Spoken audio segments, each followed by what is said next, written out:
Hey guys, we're Jordan and Megan, and we've been living on the road in our DIY cargo trailer for over 4 years now.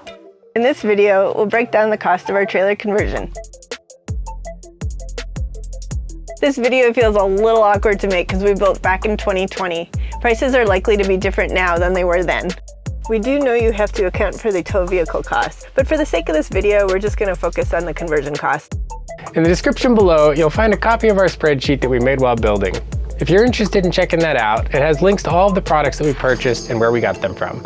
Our goal is to stay under $25,000. That includes the trailer itself. How much do you think we spent? Drop it in the comments below. Let's start with the most expensive piece and go from there.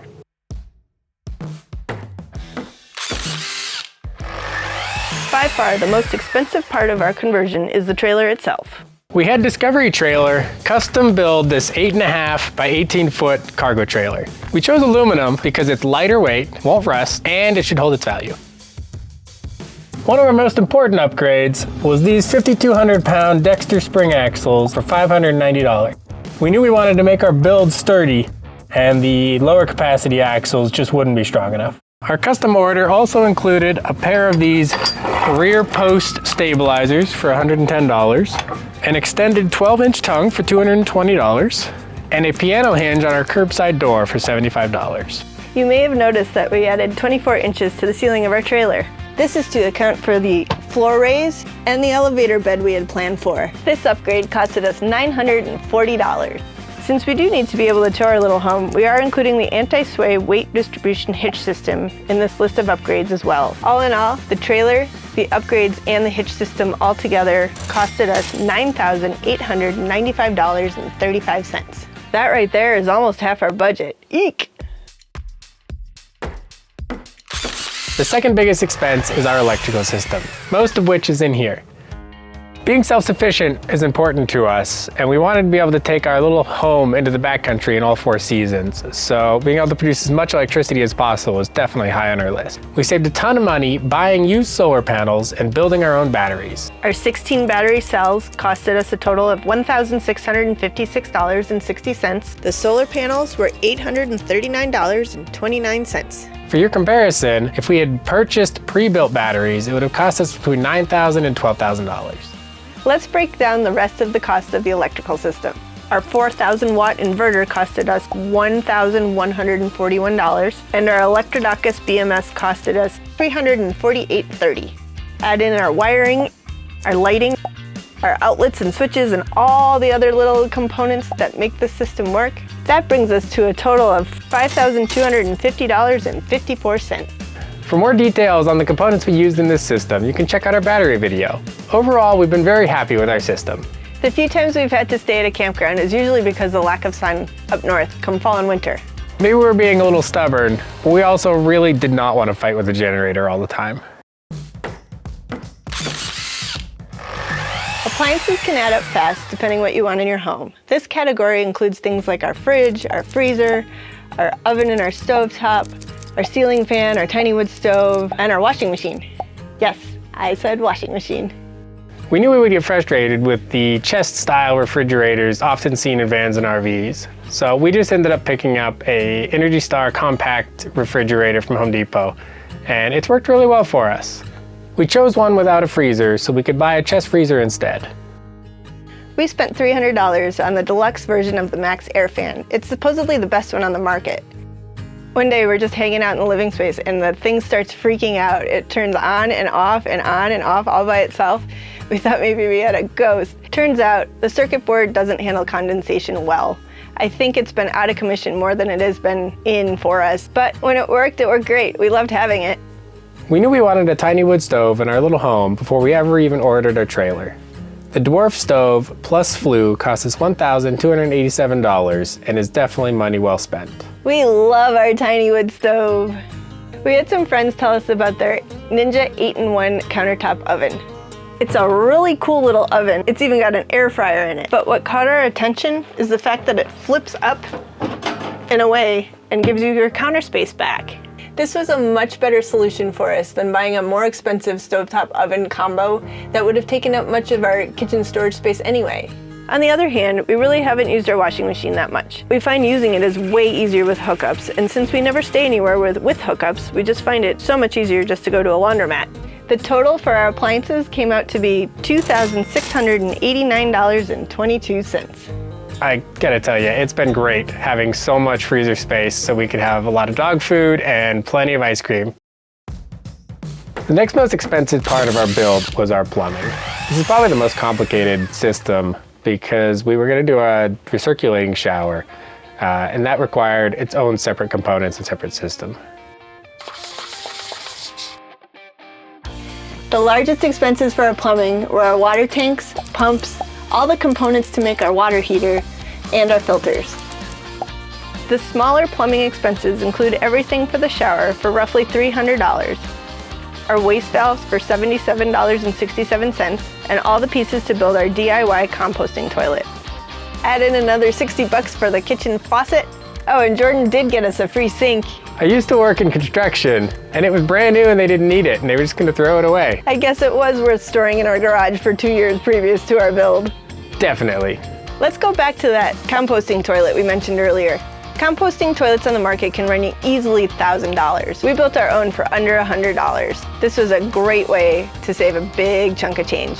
And finally, all the fittings, glue, crimps, and components for all the plumbing added up to almost $200. Our total for plumbing added up to $2,500. After about a year on the road, we determined that the recirculating shower was just not gonna work for us. We've since removed it and realized that we ended up spending more on plumbing because of that. But, I mean, lesson learned. The next most expensive part of our build was insulation. We went back and forth quite a bit between spray foam and foam board. We actually ended up liking the spray foam, even though it was more expensive because of the R value that it gave us and the rigidity. Since the trailer frame is like 6 inches thick and already rigid, we realized we could go with the foam board and still get a significant amount of insulation. So we did that and then used up the spray foam wherever we could in the nooks and crannies. The Tiger spray foam costed us $1,972.62. The additional pink foam board was $393.55. The total cost of insulation was $2,313.56. It sounds like a lot, but it's been worth every penny to us. Now we can stay in colder climates for longer. A quick side note, if you're enjoying this video, please consider hitting that like button. That will help YouTube send this out for more people to enjoy. Do you remember when the prices of lumber soared during the pandemic? I think we needed 9 3/4-inch plywood sheets for this build. Not long after we bought our very last 4x8 sheet, the prices literally doubled. We felt so lucky to have bought our plywood when we did. Let's talk a little more about lumber. We bought 2x3 studs to thicken our walls, but we really only needed them to be about 1 inch thick, so we ripped them down and they worked perfectly. The remaining wood became our ceiling. Another really big savings for us is using reclaimed wood. You'd be surprised at how many companies are happy to rehome used pallets, fences, or crates. They were a little extra work driving out the nails and taking out screws, but can't beat free. We built some of our floor rays, most of our work cabinet, and all of our kitchen cabinets out of this repurposed, reclaimed wood. Facebook Marketplace is a great way to find used things. We found a local family redoing their barn and selling their old barn wood for $1 a board. We picked up 25 of them. That is a steal. Someone else had installed flooring and ended up not liking it, so they removed it. We bought it for $30. There were some broken pieces, but we had more than enough for 150 square feet. And then our kitchen window. We were perusing Restore and up popped this little window. We hadn't even planned our kitchen window yet, and it was the perfect size for up front. And it was $12.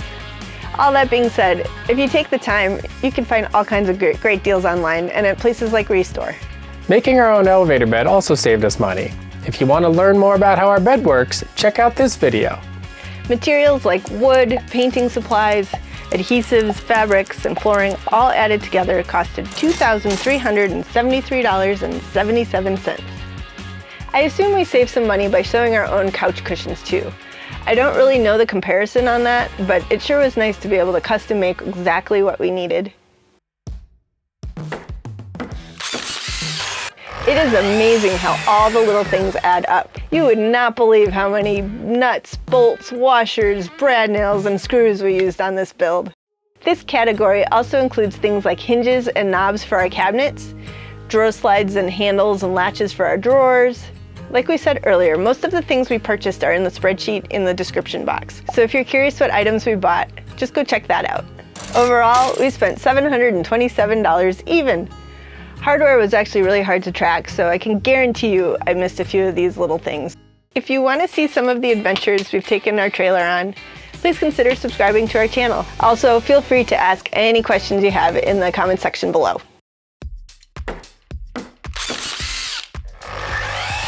We already had most of the tools we needed, and what we didn't have, my brother did.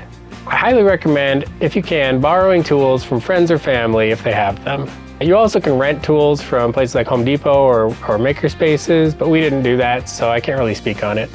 We did end up buying a few things. The Craig pocket hole kit was invaluable. It really helped with our cabinets and our floor raise. The right angle drill attachment tool really helped us get into those small spaces we couldn't have otherwise. We ended up spending less than $400 on tools. We also had to replace our multi-tool battery. That was probably our biggest tool expense. No complaints here. And last but not least, this category is full of things I didn't know where else to put. It's kind of the odds and ends section. It's things like our hatch door, the stepladder to get into the trailer. We added a lagoon table leg. And where else do you put the things like the smoke detectors and the carbon monoxide alarms that we installed? The total of all these things added up to $887.74. It's worth mentioning that about a year after our build, we added an air conditioner, a spare tire mount, and a diesel heater to the trailer. We also added a DC to DC converter so we can charge the batteries off of the truck. We did not add these costs to the build since they came later as improvements. It just goes to show that no matter how much you plan and how much you think of, there's always improvements you can do and additions you can make. And there you have it. The grand total for the cost of our little tiny home on wheels is $27,049.66. Okay, how many of you thought we'd go over our budget? We thought we had a pretty good idea of how much we spent on this build, having kept a spreadsheet throughout the whole build. It was fun going through it all again, and it surprised us. We spent more than we thought. The reality is, every project like this is going to cost more and take longer than you think. The cost of our build could have been a lot different. We could have gone simpler and cheaper like you see most utility trailers, or we could have spent way more money on it. We feel like we took our money pretty far, and we are extremely happy with and proud of our build. This trailer has been our home for over 4 years now, and what we've learned building, budgeting, and now our travels on the road has been so valuable to us.